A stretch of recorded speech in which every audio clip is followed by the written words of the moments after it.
Hey, what's going on out there, YouTube family? This is Samuel Leggett here representing Team JVS. I'm back here again for another movie review. I have a film that's coming out on HBO Max, a simultaneous release on HBO Max and theaters, and I'm talking about Those Who Wish Me Dead. Now, this is starring Angelina Jolie. This has also got Nicholas Hoult, newcomer in Finn Little, Aiden Gillen, Littlefinger himself, Tyler Perry, Minda Singhor, and Jon Bernthal. Now, the synopsis of this actually reads: the teenage murder witness finds himself pursued by twin assassins in a Montana wilderness, with the survival expert tasked with protecting him. And behind all that, there is forest fires. There's like legit, they're in a location where there's a dispatch team that's trying to make sure and preserve, count of life, like make sure there's no forest fires, nothing happens. And Angelina Jolie's character is kind of the lead of, those people that go and put themselves in harm's way to prevent forest fires or protecting or serving and taking people out of fire situations. It just happens to be that she's in a situation where she's just kind of stuck on a tower because of an action that she did. And you kind of bring us to the movie and where we're at. Now, one of the things that I have not actually watched the trailer, so I don't know how much of the trailer actually spoils of the film, but I am pleasantly surprised that I'm glad that I did not watch any trailers because it allowed me to kind of think where this story could go. Because when you first see it, it kind of brings you to like a flashback scenario of Angelina Jolie's character, of why she is what she is, why she's in the situation that she's in. And it's a pretty compelling one. It's something that actually does haunt her throughout the entirety of the actual film, as well as I said, Littlefinger himself and Nicholas Hoult. I'm talking about Aiden. They are technically the first two people that kind of show up in this movie, and I think that their presence sets the tone of the severity of the situation, why this is a rated R film. Like the very opening, you're kind of just like, oh, okay, it's a nice little thing, but no, it gets dark and it gets thick very quickly as soon as these characters come onto the screen. And it's very interesting how dark it actually really goes because, again, I think that the opening was the perfect setting of the tone of this, because I was kind of just like, what is this really gonna what's gonna keep me enthralled? Like, now again, I'm a person that love Backdraft. One of the things about Backdraft that makes it so compelling is the brothers and the situation behind it and the feeling and the immersion of what fire really is. Like, it's alive and what it does. The connection with this is Angelina Jolie's connection to everybody else, like her relationship to Jon Bernthal's character, her emotions and where she's at mentally and emotionally and trying to do her job, her teammates that rally behind her, and as well as her connection to this young man that she's been tasked to protect, unbeknownst to him and anybody else that's in the vicinity of the situation. Now, when they work together, her and this young boy, Finn Little, playing a role, Connor, I think that they have really good chemistry. It's really natural chemistry. Like they flow well together. And he has some very emotive moments. Like most of the scenes that he's in, your heart kind of breaks for the circumstance that he's kind of put in, that he didn't ask for, nor did he sign up for. But at the same time, equally, there's other moments that I think work really well also. And that's Jon Bernthal's character in this one, because the weird thing about this, and Jon Bernthal doesn't do a lot of action in this one. Normally, you kind of think like, okay, you got Jon Bernthal, you got Angelina Jolie, they're going to be doing action throughout.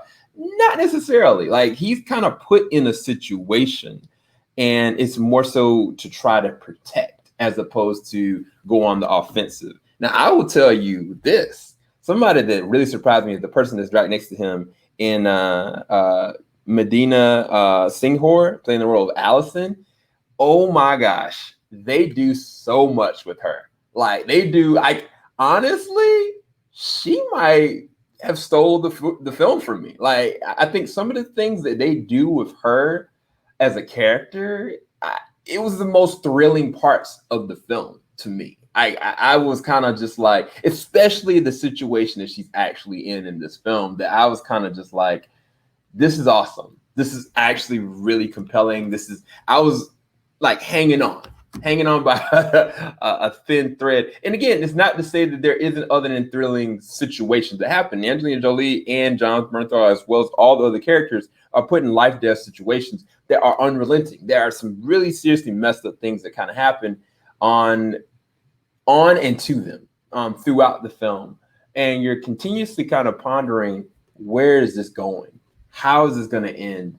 And is it going to be a good ride? I think it is. I think it's actually a really good ride. I think it's something that, you could watch on a Saturday or Friday and be like, oh, wow, this is serious. Like, I need to kind of take a step back and just kind of see and just let it coast. Now, I do think that there are some technical aesthetics that's kind of just like some of the things and the motivations for some of the characters, it kind of just leaves me a little bit.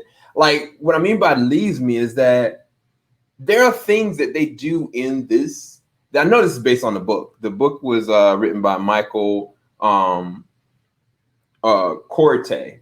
And I feel like there's more here that's not in this film. That I'm not saying that they can make another one, but I think that the world and the immersive of the situation that's actually happening, I feel like they can build to more of this. Specifically with a couple different characters. There's a secret character in this. I'm not going to spoil that.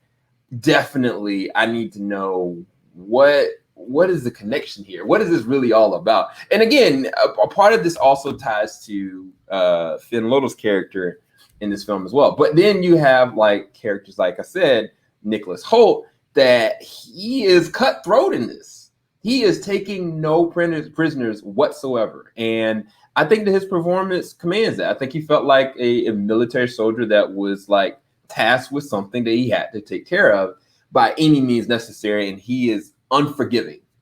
Like he does some pretty messed up stuff. Now I think that certain levels of this, I felt like, wow, they really went for it. And some levels I felt like they kind of held back.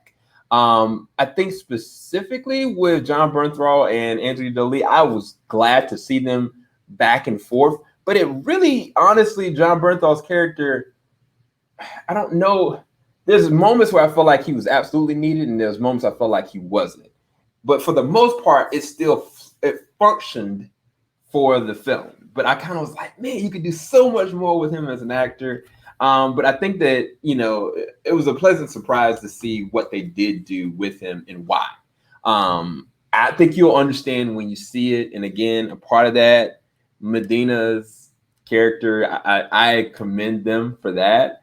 It makes me also interested to read the book again. I don't know enough to gauge, but there are certain characters that I was just like, there's a motivation here. There's something else more to this. And I think that's the most interesting part about the story arc. As far as the cinematography and the scope, I think that the scope and the shots are really good. I think that they work very well. I think also the actors play on each other very well in the circumstances that they're in. There's also some very practical effects from fire standpoint that I was really pleasantly surprised by. Now, I do think that some moments with the fire that aren't practical effects, they have noticeable VFX and CG that I felt like, I don't know if it could have been polished differently or if the backdrop needed to be completely different. I'm not really sure.